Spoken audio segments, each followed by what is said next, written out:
Hermanos, el Evangelio no es para llenar vacíos en nuestras vidas. El Evangelio es para ordenar toda nuestra vida. Él ordena nuestra vida. Cuando estamos desviados buscando tesoros por otros lados, Él nos reencuentra con Él mismo, con Cristo, y que apuntemos y miremos directamente a Él. Por eso es que la palabra dice: puesto los ojos en Jesús, que es el autor y consumador de la fe. Amados, actualmente hay un enfoque, que lo hablamos, una espiritualidad pero sin cruz. Hay un enfoque en el sistema que quieren presentar una espiritualidad sin cruz, un éxito sin un verdadero arrepentimiento y una fe centrada en el yo y no en Cristo. El apóstol Pablo lo que nos está hablando acá es que Cristo no es parte del mensaje, Cristo es el mensaje. ¿Saben qué es tremendo y qué es contagioso más que la gripe? El desánimo. El desánimo, amados, tiene la particularidad de que usted puede venir con todo el gozo y ayunó y oró y está acá en la iglesia y llegó con ese gozo de adorar a Dios, pero viene un hermano y le dice alguna cosa que totalmente, ¿viste la noticia?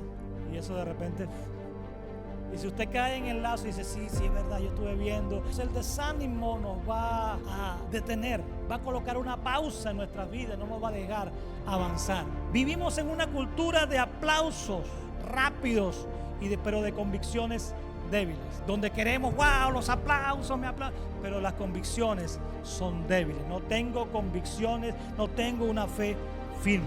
El ánimo de Pablo describe que no depende de las circunstancias, sino depende nada más y nada menos que de nuestro Señor Jesucristo. Tu ánimo y mi ánimo no van a depender de circunstancias, dependen de nuestro Señor Jesucristo. Y créanme que Él sí está animado. Bendiciones, amados, buenos días. De verdad, para mí es un honor una vez más de estar con todos acá reunidos con esta enorme y gran responsabilidad de predicar la palabra de Dios. De repente para cualquiera dirá: bueno, por eso es fácil hablar allí. Realmente es una responsabilidad enorme, y desde que el Señor me llamó a predicar la palabra siempre lo hago con mucho temor. Y realmente el tema que hemos estado estudiando ha sido de gran bendición, de gran ayuda, de gran fortaleza, de recordar y reforzar nuestra fe en el Señor y de entender la cotidianidad de vivir un evangelio eficaz, un evangelio real. Me corresponde la cita que sigue, Colosenses capítulo 2, versículos del 1, voy a poner los lentes, permiso, versículos del 1 al 5, capítulo 2 de Colosenses, la carta de Colosenses, desde el versículo 1 al 5. Yo pude titular este tema: cuando Cristo es el centro, el corazón permanece firme. Cuando Cristo es el centro, el corazón permanece firme. Seguimos la serie del Evangelio en la vida diaria, el Evangelio en nuestra vida cotidiana. Estamos estudiando esa serie, así que le pido por favor que tenga su Biblia. En la Biblia de la casa está en la página, yo tengo aquí la página 1112. Creo que por allí también está en la versión 2022, es en la página 1103. Entonces, los que tienen la Biblia más antigua me acompañan con la Biblia de la casa en la página 1111. Esa fue la página, la Biblia que encontré por allí que tenía esa página, y tomé ese dato. Amados, el apóstol Pablo comienza a escribirle a una iglesia que él no conoció. Una iglesia que personalmente no tuvo el contacto ni de establecerla, ni de fundarla, y menos visitarla. Colosas, una ciudad llena de influencia, la filosofía griega estaba arropando a todo el mundo. el misticismo oriental, el legalismo judío. Había una mezcla, una mezcolanza.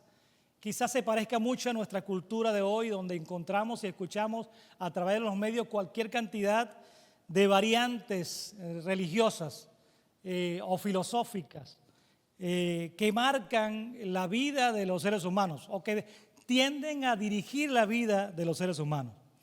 Estaba de costumbre que se predicaba de un cristianismo, y ese era el peligro que Pablo trata de advertir. Un cristianismo, pero con algo más. O sea, Cristo más el éxito, Cristo más la autoestima, Cristo más los rituales, Cristo más las experiencias. Y de repente una receta que hoy podemos ver en las redes sociales, en los medios de comunicación e incluso en algunas organizaciones o iglesias que se habla de Cristo. Necesitas a Cristo, pero necesitas otra cosa adicional. Necesitas un elemento adicional. Amado, Pablo es contundente y es radical al comentarle, al hablarle a la iglesia de los colosenses, de que Cristo no es un complemento, Cristo es el fundamento. Y me gustó esa frase: Cristo no es un complemento, Cristo es el fundamento. Y en la lectura que vamos a estudiar hoy, que vamos a estar desglosando algunos versículos, vemos cómo el apóstol Pablo le recuerda a la iglesia de quién realmente es nuestro Señor Jesucristo. Amados, vivimos un tiempo de generaciones saturadas por cualquier cantidad de voces que nos dicen lo que tenemos que comer, lo que tenemos que pensar, lo que tenemos que sentir, cómo vivir. Y una cantidad de normas que tratan de imponernos lo que debemos ser. Pero muy pocos nos dicen de cómo vivir una vida firme en Cristo. Muy pocos nos revelan realmente cómo debemos nosotros caminar en un evangelio real y genuino. Tenemos a miles de predicadores, libros, información en las redes sociales, cualquier cantidad de mensajes que saturan nuestros oídos, nuestros ojos, que podemos escuchar, pero hay tanta información, incluso de la palabra de Dios, tanta información, pero hay muchos creyentes confundidos, inseguros y espiritualmente cansados.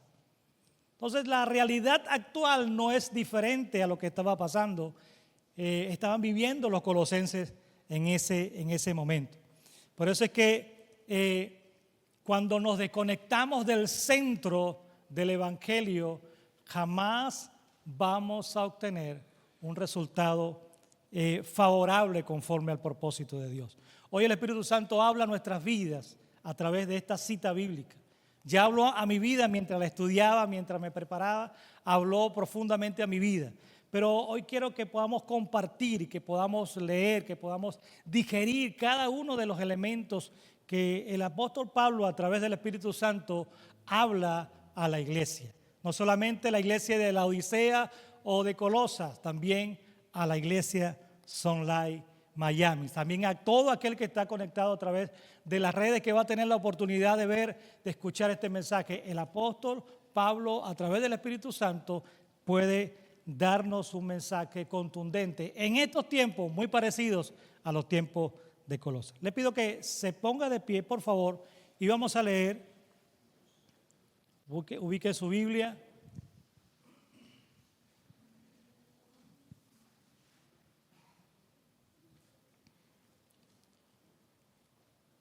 Colosenses capítulo 2, versículo del 1 al 5. Dice la palabra del Señor: quiero que sepan que gran lucha sostengo por el bien de ustedes y de los que están en la Odisea y de tantos que no me conocen personalmente. Quiero que lo sepan para que cobren ánimo y permanezcan unidos por amor y tengan la riqueza que proviene de la convicción y del entendimiento.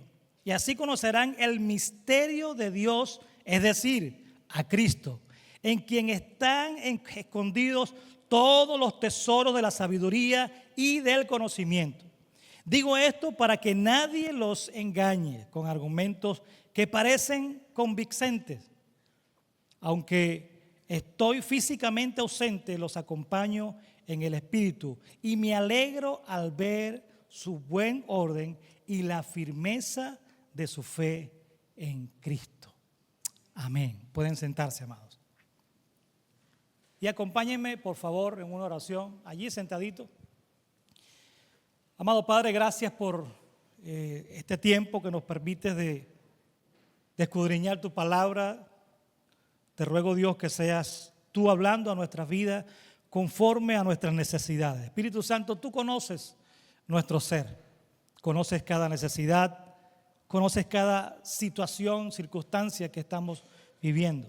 Gracias, maravillosamente, gracias te doy por esta extraordinaria palabra que das a nuestras vidas, Señor. Este consejo, te ruego que seas tú hablando, Dios, quita todo razonamiento humano y que tu Espíritu Santo pueda hablar a nuestras vidas en el día de hoy. En el nombre de Jesús, gracias, Señor. Amén y amén. Gracias, amados, por ser tan obedientes. Les felicito. Amados, el apóstol Pablo no escribe desde la comodidad, escribe desde circunstancias complicadas. Y como hemos estudiado, hemos visto que Pablo escribe desde la cárcel, desde un lugar que no tiene la libertad. Escribe bajo no solamente la comodidad física, sino también una incomodidad espiritual o una carga pastoral. El texto describe perfectamente a una iglesia actualizada bajo las circunstancias de hoy. Y él comienza con una frase, y yo lo voy a poner por título, una lucha invisible por una fe real. Un subtítulo, una lucha invisible por una fe real. Y él dice, quiero que sepan que gran lucha sostengo por el bien de ustedes. Quiero que sepan, quiero darles a conocer, aunque ustedes no me conocen físicamente, pero yo tengo una carga, una gran lucha. Cuán intensa es la lucha que sostengo por el bien de ustedes. Y aquí vemos la característica pastoral del apóstol Pablo. Su cualidad o de ese llamado pastoral a tener esa empatía o ver la necesidad espiritual de una iglesia. La palabra lucha es la palabra que lo podemos ubicar en el griego, la palabra egón. En el original griego, egón, que es de donde proviene la raíz de la palabra agonía. Fíjense que no solamente una lucha de decir, bueno, yo estoy enluchado, estoy luchando por algo, sino que estoy en un estado de agonía o de angustia, o estoy tan preocupado por mis hermanos que hago batalla espiritual por ellos. Pablo no está escribiendo una carta relajado, él no está siendo indiferente ante la situación que asedia a la iglesia de Colosa. Pablo está en una lucha no pública, sino espiritual. Es como aquel padre que se entera que su hijo está en peligro, está viviendo una situación en peligro, pero él no está allí, él está lejos, está distante. Ese padre no puede estar tranquilo, tiene que estar, está en una angustia, está en una batalla, en una guerra. Posiblemente recurra a Dios a orar, a pedir, Dios mío, protege a mi hijo, salva a mi hijo de esa circunstancia. Usted, como los que somos padres, sabemos la carga que tenemos cuando sabemos que nuestros hijos están pasando por una situación difícil, complicada o de alto peligro. Entonces, más o menos es esa paternidad pastoral con que el apóstol Pablo se dirige a los colosenses de una manera para que ellos puedan entender cuál es la carga que él estaba asumiendo pastoralmente. Él no estaba presente físicamente, pero estaba espiritualmente comprometido. Y esto habla mucho del ministerio pastoral. Cuando Dios te llama a una función pastoral o nos llama a una función pastoral, Él coloca en nuestras vidas esa carga de clamar, de pedir, de rogar, de pedirle al Señor, al pastor de los pastores, que nos dé la fuerza y que pueda bendecir. E incluso entramos en batalla por los feligreses. Y posiblemente muchos dirán, bueno, pero el pastor no me visita. Esto es una opinión personal. Yo estoy hablando aquí, no es que pase de esta manera. Pero posiblemente a veces nosotros digamos, oye, pero es que el pastor no me saludó. O que el pastor no me felicitó en mi cumpleaños. Amados, hay cargas espirituales incluso mayor de las que usted puede ver físicamente. El apóstol Pablo no estaba allí para visitar a los hermanos. El apóstol Pablo no estaba allí para ser consecuente con ellos en cualquiera de sus circunstancias, pero estaba allí en el espíritu, batallando, orando por cada uno de ellos y dándole palabras de aliento para que pudieran seguir adelante y no pudieran ser confundidos por todo lo que estaba acechando a la iglesia en ese momento. Entonces, oren y honren a sus pastores. Porque mientras ustedes duermen, muchos de ellos están batallando y luchando por su vida espiritual. La satisfacción, una de las satisfacciones más grandes de un pastor, y lo digo desde la perspectiva de pastor, desde la experiencia de haber sido llamado para ejercer un ministerio pastoral. Una de las satisfacciones más grandes de un pastor no es que te abracen y te digan, cuenta conmigo, yo estaré contigo hasta el final. O yo te amo, pastor, o lo hiciste muy bien. No, esa no es la satisfacción más grande. Realmente la satisfacción más grande es ver que cada uno de los creyentes que llegan a la iglesia, a la congregación, crecen, se desarrollan, se comprometen, son maduros y pueden seguir adelante batallando por otros y unidos en amor. Verles desarrollarse. Eso es una satisfacción maravillosa. Y es decirle, Señor, gracias porque por lo menos he sido un siervo inútil. Lo poco que he hecho, tú lo has bendecido a muchas personas a través de mí. El apóstol Pablo tenía esta característica paternal. A los Gálatas capítulo 4, versículo 19, le dice de esta manera, imagínense, hijos míos, así lo llama, Gálatas capítulo 4, versículo 19, le dice, hijos míos, por quienes vuelvo a sufrir dolores de parto hasta que Cristo sea formado en ustedes.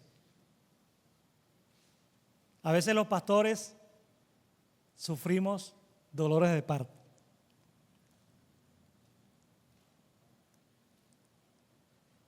Amados, el apóstol Pablo está tratando de darle a entender a la iglesia su carga emocional, su carga espiritual, su lucha, sus batallas espirituales, para que la iglesia pueda entender que no están solos, para que cada uno pueda entender que no están solos, sino que están acompañados. Ahora, esa es la responsabilidad pastoral, pero ¿qué de la responsabilidad de nosotros como hijos de Dios o como parte de una congregación? Nosotros también estamos llamados a sentir esa misma carga y luchar los unos por los otros en nuestras batallas espirituales. Amado, hoy muchos piensan que la fe simplemente es asistir, escuchar y cumplir. Pero no. El Evangelio nos llama a luchar por la fe, no solo a hablar de ella, nos llama a luchar por la fe. Una pregunta que nos podemos hacer hoy es,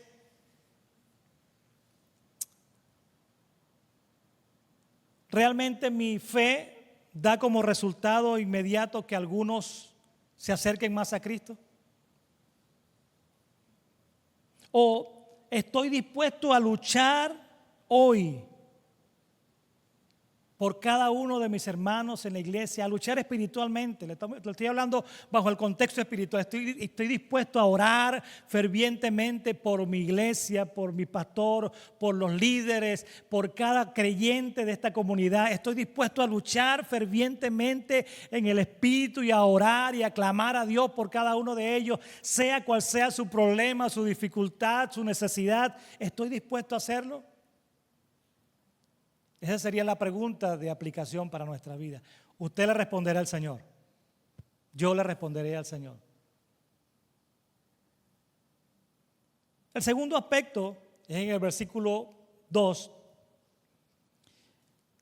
Yo lo titulé Corazones fortalecidos en medio de una cultura frágil. Le voy a recordar el primer aspecto. Una lucha invisible por una fe real. Debemos luchar. Aunque no veamos, aunque no sepamos, luchemos espiritualmente, intercedamos como un bloque de comunión los unos por los otros. El segundo aspecto, corazones fortalecidos en medio de una cultura frágil, una cultura complicada, una cultura difícil la que nos ha tocado vivir. Y no solamente fuera de la iglesia, sino también dentro de la iglesia.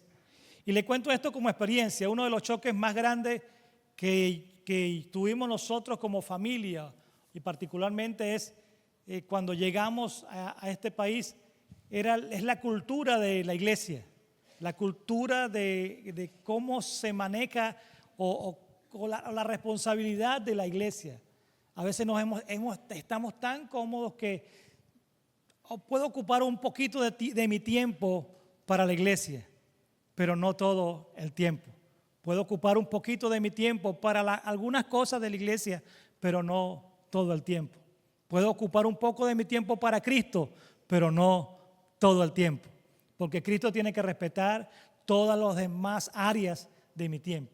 Y eso a nosotros nos chocó, porque de una u otra manera venimos de una cultura donde la gente caminaba horas para llegar al servicio.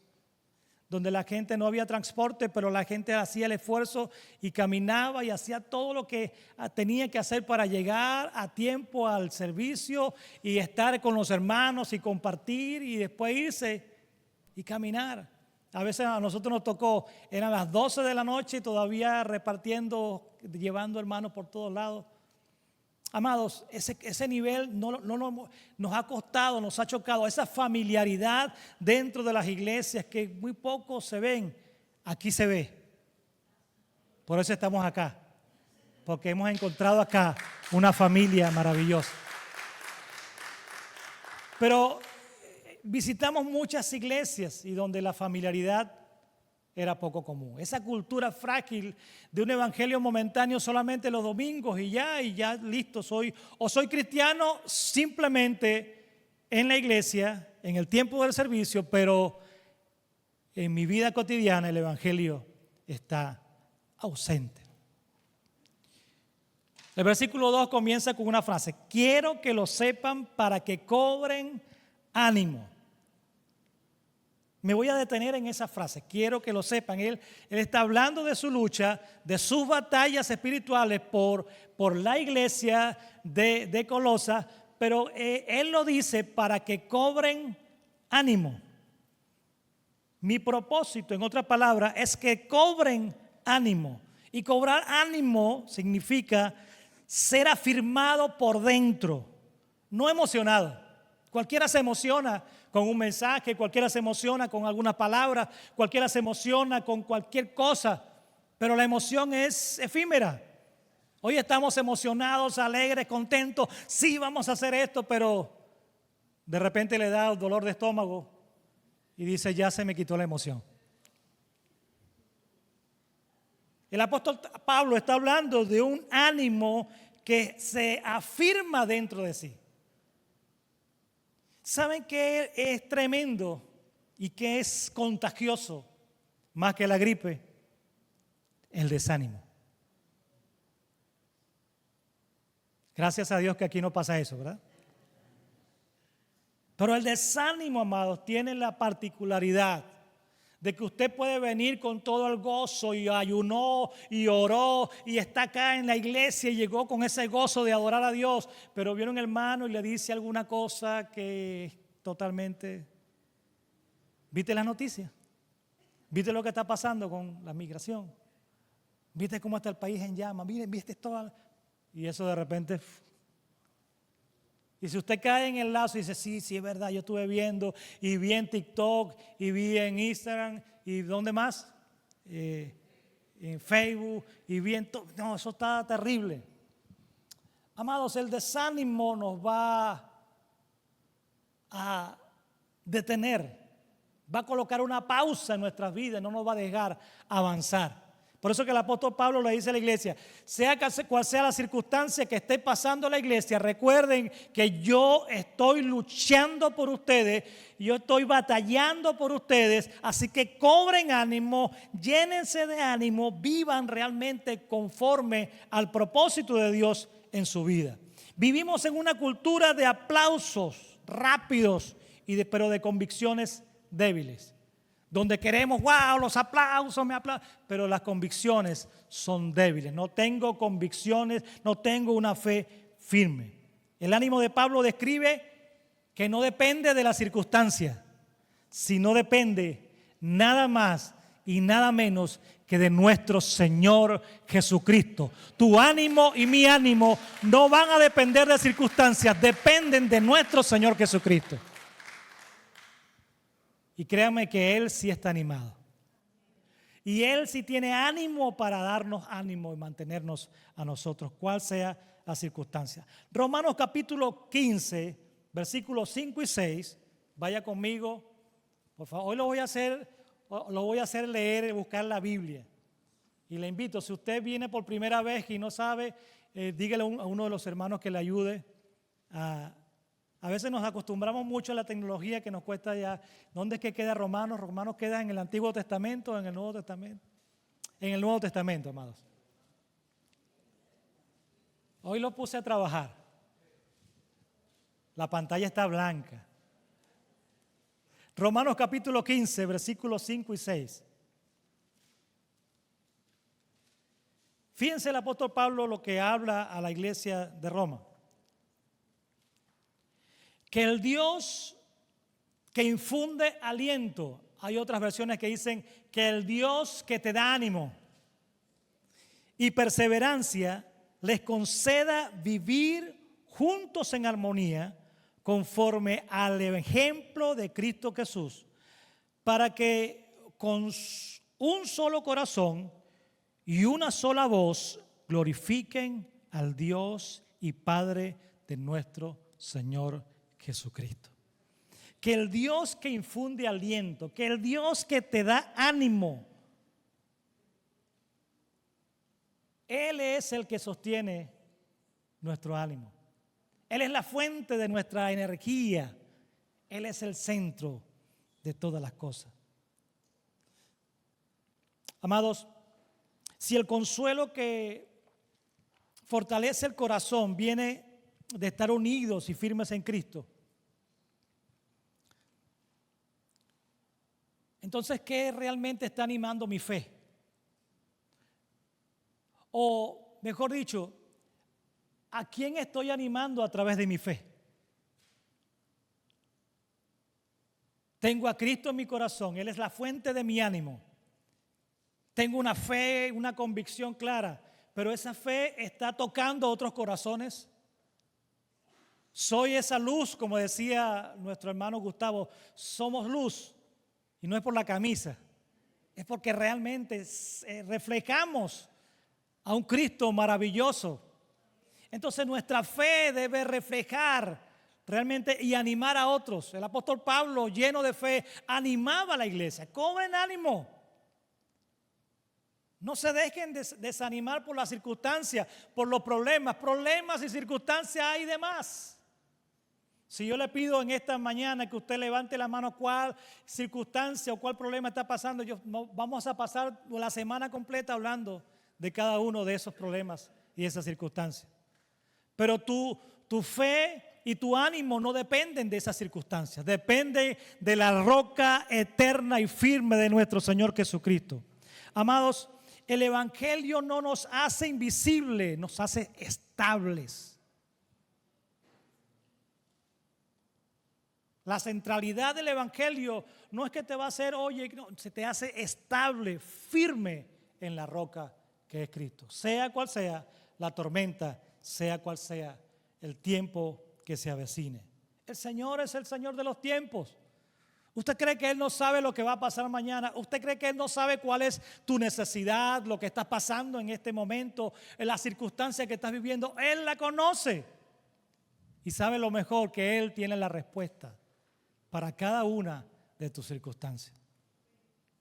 Por eso cobren ánimo. Manténgase firme. Mantengan la fe firme. La segunda parte de este versículo, del capítulo 2, el versículo 2, perdón. La segunda parte es permanezcan unidos. Quiero que sepan, o quiero que lo sepan, para que cobren ánimo. Y sigue diciendo, permanezcan unidos. Pero con un ingrediente maravilloso, por amor. Permanezcan unidos por amor. La unidad no es estrategia.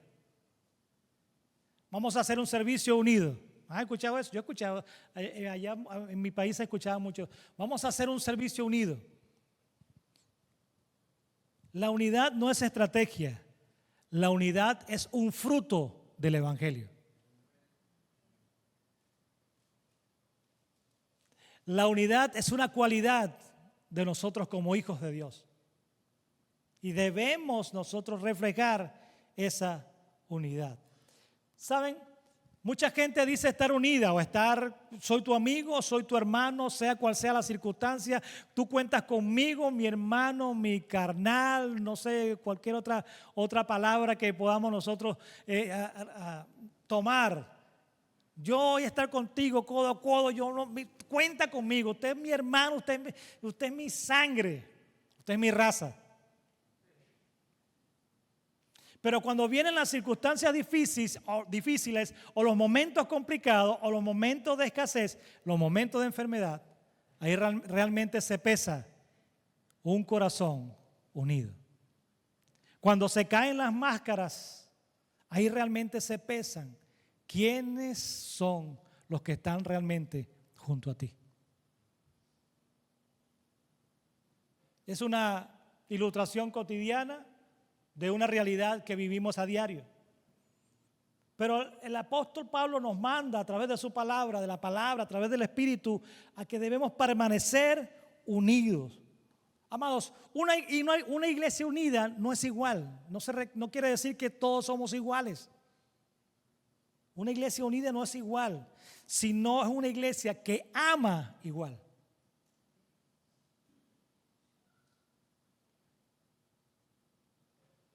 Podemos tener diferencias, pero el amor, unidos por amor, el amor nos hace igual.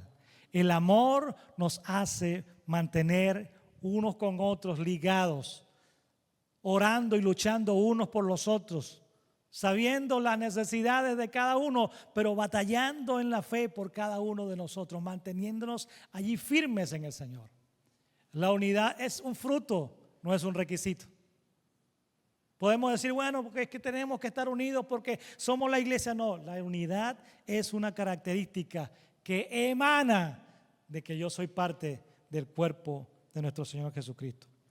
En un mundo dividido de ideologías, la iglesia, usted y yo, somos el refugio de la verdad y del amor. La iglesia es ese refugio que el mundo, la gente que está allá afuera, necesita para encontrar la unidad, la verdad y el verdadero amor. Amados, hay una ilustración del carbón. Cuando vamos a hacer una parrillada, un grill, compramos las picañas y compramos todo lo que queremos, los chorizos, y cada uno, bueno, tremenda, pero hay algo importante que necesitamos y es el carbón. Ahora, el carbón tiene características importantes con el tema de la unidad. Cuando el carbón están juntos todos, hay suficiente luz y suficiente calor para poder hacer la carne que queremos comer. Pero cuando un carbón se aleja de ese que queda por fuera, ese carbón no deja de ser carbón, pero pierde su fuerza, se enfría, pierde su llama, pierde su luz. Y para que ese carbón pueda volver otra vez a la vida y cumplir su propósito, hay que unirlo al resto de los demás carbones para que pueda cumplir su misión. Así somos nosotros como iglesia, debemos estar unidos. Separados del Señor no podemos vivir, nada podemos hacer. Separados de la iglesia no vamos a cumplir nuestro propósito. Es importante estar unidos por amor, estar acá calentitos, irradiando el propósito de Dios en nuestras vidas. Así que tú eres un carbón encendido en las manos de Dios, en una congregación poderosa que fue llamada para ganar una comunidad para nuestro Señor Jesucristo. Unidos para cumplir el propósito de Dios en esta tierra, en este lugar, en este sector, en esta comunidad, en este estado. Tú y yo fuimos llamados a hacer eso. La pregunta es, ¿qué estoy haciendo? ¿Estoy distante de la parrilla? ¿Mi convivencia en la iglesia es solo superficial o realmente estoy integrado? Dios nos llama a estar unidos, a estar integrados, no estar alejados. ¿Saben? Dios conoce tus ocupaciones. Y quiere que te diga algo, Dios por lo general no llama a gente desocupada. Dios llama a gente ocupada para ejercer su propósito en su vida. Y cuando vemos la historia bíblica, vemos que Dios llamó a hombres y a mujeres, los llamó para cumplir funciones mientras estaban ocupados haciendo otras cosas.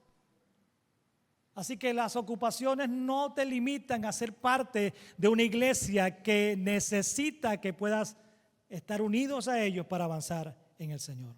Recuerda, no es una convivencia, no es solo una convivencia superficial, es una unión espiritual, lo que Dios quiere de nosotros. El siguiente punto es que Cristo, y aquí vamos entrando con los textos, unos textos muy lindos que a mí me llamaron mucho la atención. Cristo es el tesoro que lo cambia todo. Cristo es el tesoro que lo cambia todo.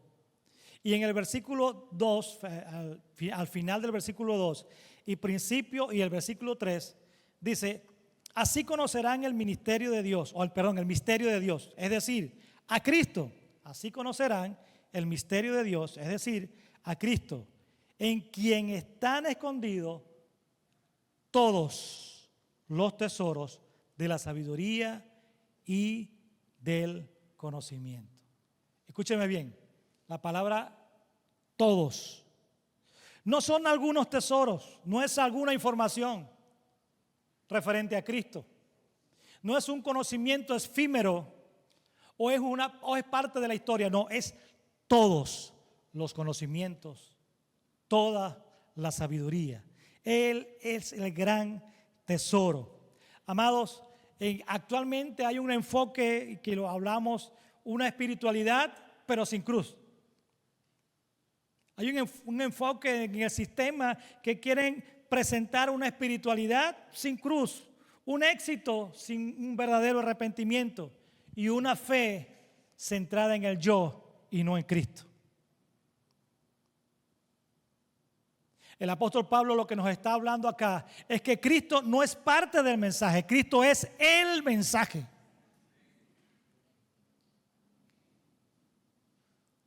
En Él está concentrado todos los tesoros de la sabiduría, el entendimiento, el conocimiento, el misterio escondido. Él es la revelación extraordinaria para nuestras vidas. ¿Necesitas conocimiento? Acércate al Señor. Dile al Señor, Señor, quiero conocerte más. Y vas a encontrar sabiduría, vas a encontrar entendimiento. Muchos viven como que Cristo fuera un recurso de emergencia. Muchos vivimos así. Como que fuera un recurso de emergencia o una cuenta bancaria donde tengo un problema financiero, tengo ahí un dinerito guardado. Cristo no es un recurso de emergencia. Cristo es el tesoro principal. Él es el tesoro que el apóstol Pablo habla. Fíjense, Colosenses capítulo 1, versículo del 16 y 17, dice: todo fue creado por medio de Él y para Él. Él es anterior a todas las cosas y que por medio de Él forman un todo coherente. Por medio de Él subsisten todas las cosas.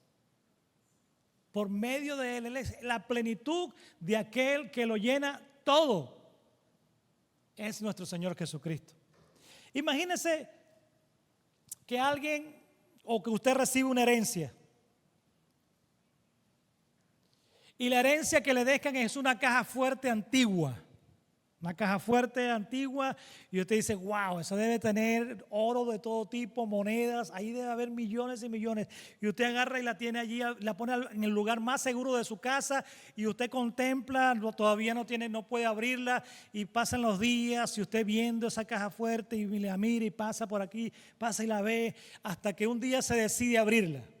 Y cuando se decide abrirla, viene ahí y ubica un cerrajero especializado en ese tipo de antigüedades, logra abrir la caja fuerte, y cuando abre la caja fuerte de esa herencia que le dejaron ustedes, bueno, todo emocionado, y abren la caja fuerte y la caja fuerte está vacía. ¿Qué diría usted?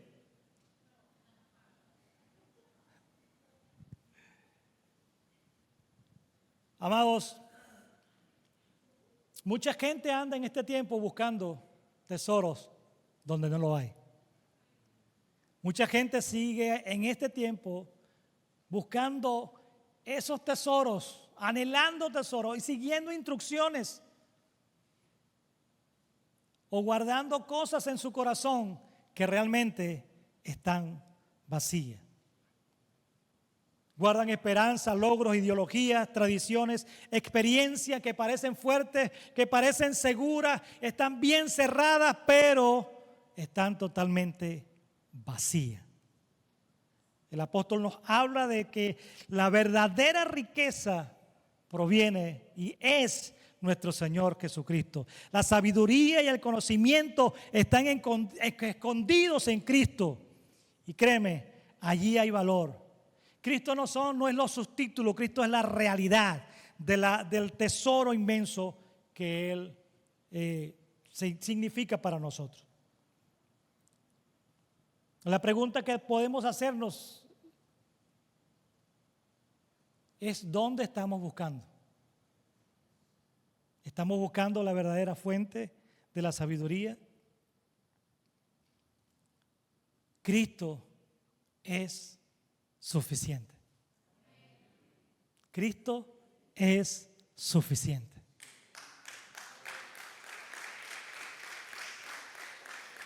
Para lo que necesitas, Cristo es suficiente. Para tus problemas y dificultades, Cristo es suficiente. Para tu salvación, Cristo es suficiente. Para vivir una vida íntegra, Cristo es suficiente. Para tu familia, Cristo es suficiente. Cristo es suficiente. ¿Saben? Esa palabra rozó nuestro corazón o mi corazón en un momento difícil de mi vida, un momento complicado, donde se presentaba un reto, pero yo no tenía cómo abordar ese reto. Y yo comencé a orar al Señor y decirle: Señor, pero es que no tengo esto. Empecé a decirle al Señor lo que Él sabía que no tenía. Como si el Señor no supiera que yo no tenía el dinero para eso. Y comencé: Señor, ¿cómo voy a hacer? ¿Qué ahora cómo hago? Señor, con esta familia, ¿cómo hago, Señor? ¿Qué hago? Y empecé a contarle a Él. Y realmente pasó por mi corazón. No le voy a decir, no, que escuché una voz. No escuché ninguna voz. Pero en mi corazón, en mi mente, pasó una palabra que decía: yo soy suficiente.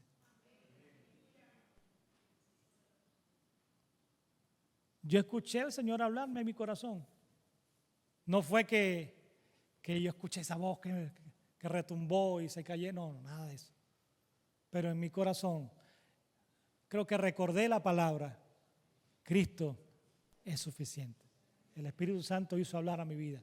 Y créame que a partir de ahí yo me dije, bueno, Señor, definitivamente tú eres suficiente. Tú has de suplir todo lo que haga falta. Y así fue. Así fue.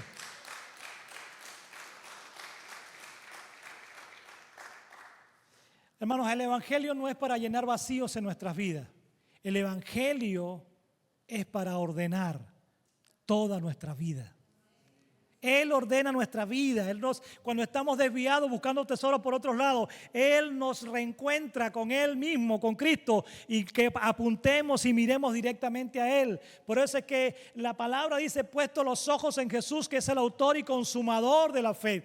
Coloquemos nuestra mirada en el tesoro perfecto. Si alguien necesita sabiduría, pídele a Dios, que en abundancia la da. Él entregó la sabiduría, el Padre entregó la revelación de su Hijo, esa sabiduría maravillosa para que usted y yo podamos vivir bajo ese conocimiento y llenos de esa información, de ese entendimiento de lo que es Cristo. Cristo revelado en nuestras vidas.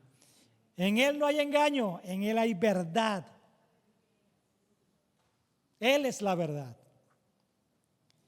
Y el último punto, para ir aterrizando el avión, como dice el pastor.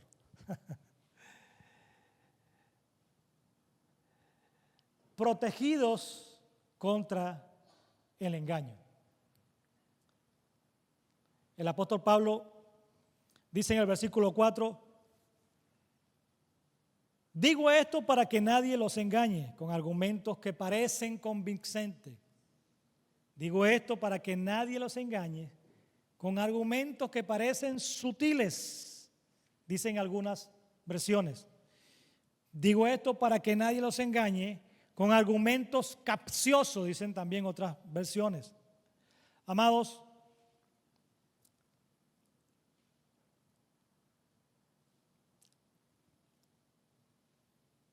hay medias verdades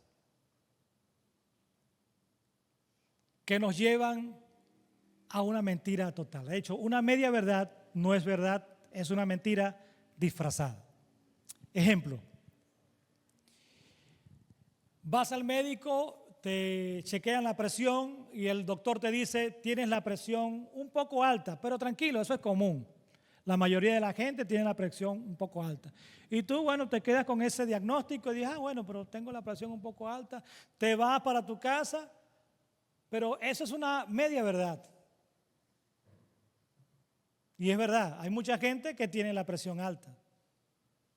Y de repente es común que haya mucha gente que tenga la presión un poco alta, no tan elevada. El médico no le da ninguna recomendación. Y lo que está detrás de esa media verdad es la verdad, que si él no toma las recomendaciones que debió darle o decirle, que si él no toma una dieta acorde, que si no hace ejercicio, corre el riesgo de que la presión le suba aún más y que pueda tener un problema cardíaco, incluso un derrame,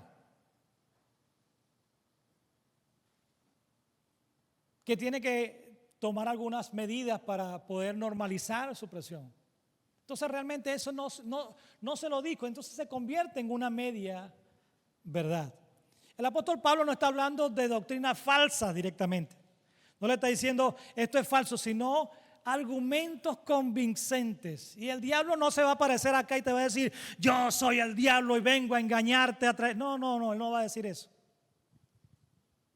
Él va a tratar de confundir, va a tratar de una manera astuta de tratar de llevarnos a desconocer la verdad. La verdad incompleta es un error.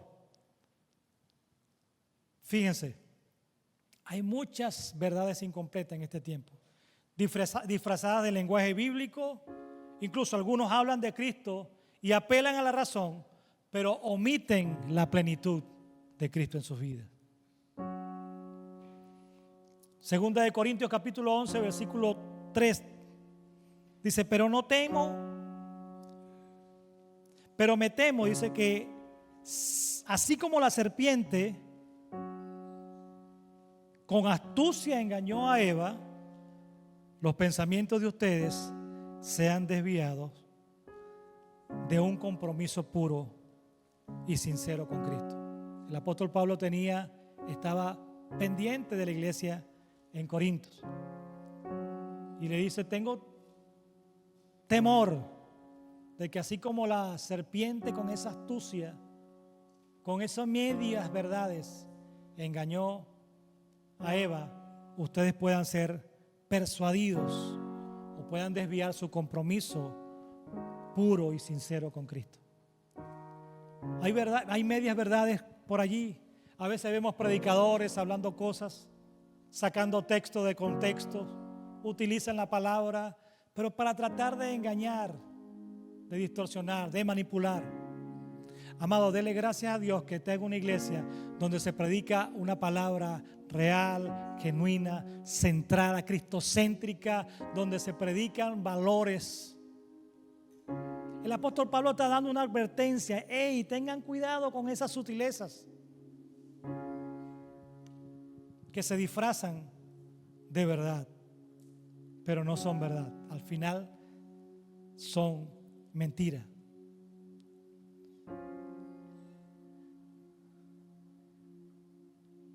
Debemos vivir una fe genuina, no una fe parcial, sino una fe firme en nuestro Señor Jesucristo. Debemos asistir a los discipulados. Quiero conocer más de la palabra real. Asista a los discipulados, póngase a la orden. Asista a las reuniones donde se habla la palabra de Dios, donde usted va a salir más edificado. No se trata de la palabra del hombre, se trata de lo que Dios ha establecido en su palabra, su revelación infalible y genuina para nuestros días, para nuestras vidas, perdón.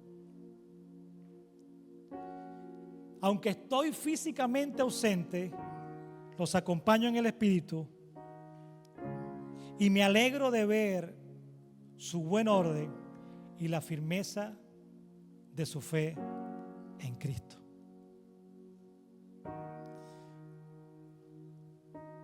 Una fe centrada en Cristo nunca va a desfallecer. Una fe centrada en Cristo deja evidencias extraordinarias. La fe no grita, tengo fe, sino que la fe permanece. La fe se demuestra en nuestra fidelidad, en nuestro amor por la obra del Señor y por el prójimo. Amados, el 16 de octubre del 1555, un pastor, maestro, y se le llamó el obispo de Londres, llamado Nicholas Ridley, fue condenado por su fe en Cristo durante la persecución en Inglaterra. Le ofrecieron salvar su vida con una condición: tenía que negar la suficiencia de Cristo y que aceptara que el evangelio va mezclado con tradiciones y poder humano. Ridley no gritó, él simplemente no se exaltó, se mantuvo sereno, y el día de su ejecución un amigo le gritaba y le decía: ¿tienes miedo? Y Ridley respondió una de las palabras que ha quedado para la historia.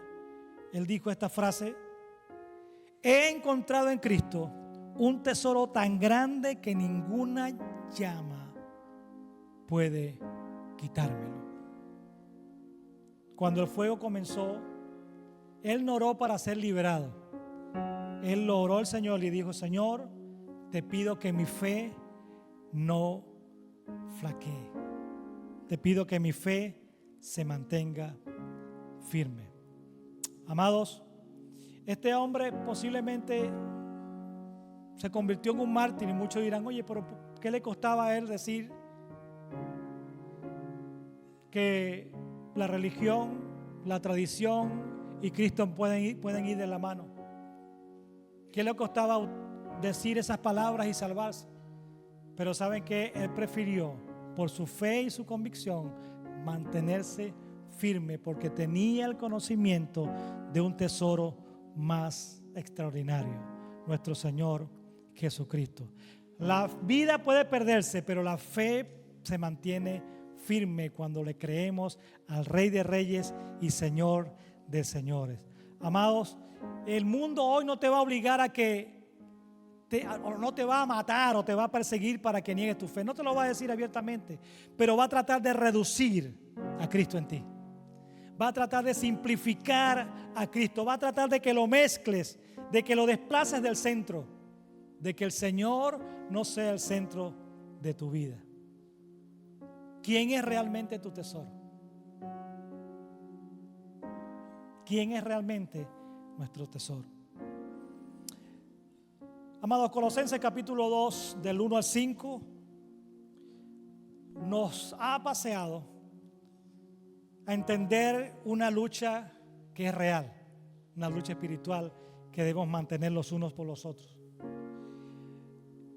Que la unidad es vital para el desarrollo de la iglesia y de nosotros como cristianos. Que Cristo es nuestro gran tesoro y Él es suficiente. Que el engaño es sutil, que no viene con la máscara de engaño, sino que es sutil y puede confundirnos. Pero que la firmeza en nuestra fe es posible en Cristo Jesús. Yo le pido por favor que se mantenga ahí sentadito, inclina su rostro y vamos a orar.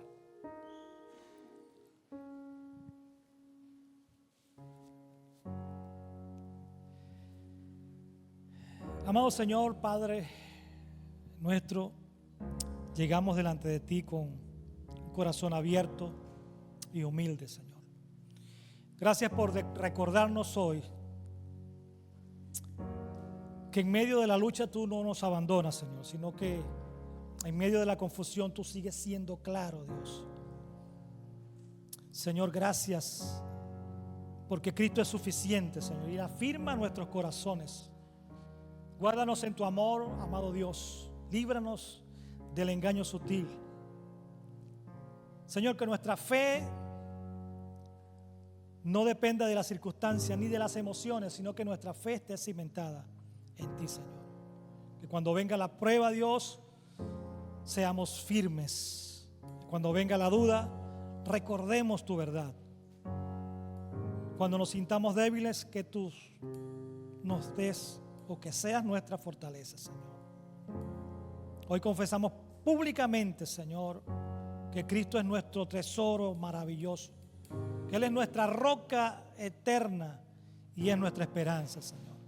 Y que al salir de este lugar, Dios, tengamos y reflejemos una firmeza en nuestra fe que está anclada en nuestro Señor Jesucristo. En el nombre precioso y suficiente de Jesús. Gracias, Señor. Amén y amén.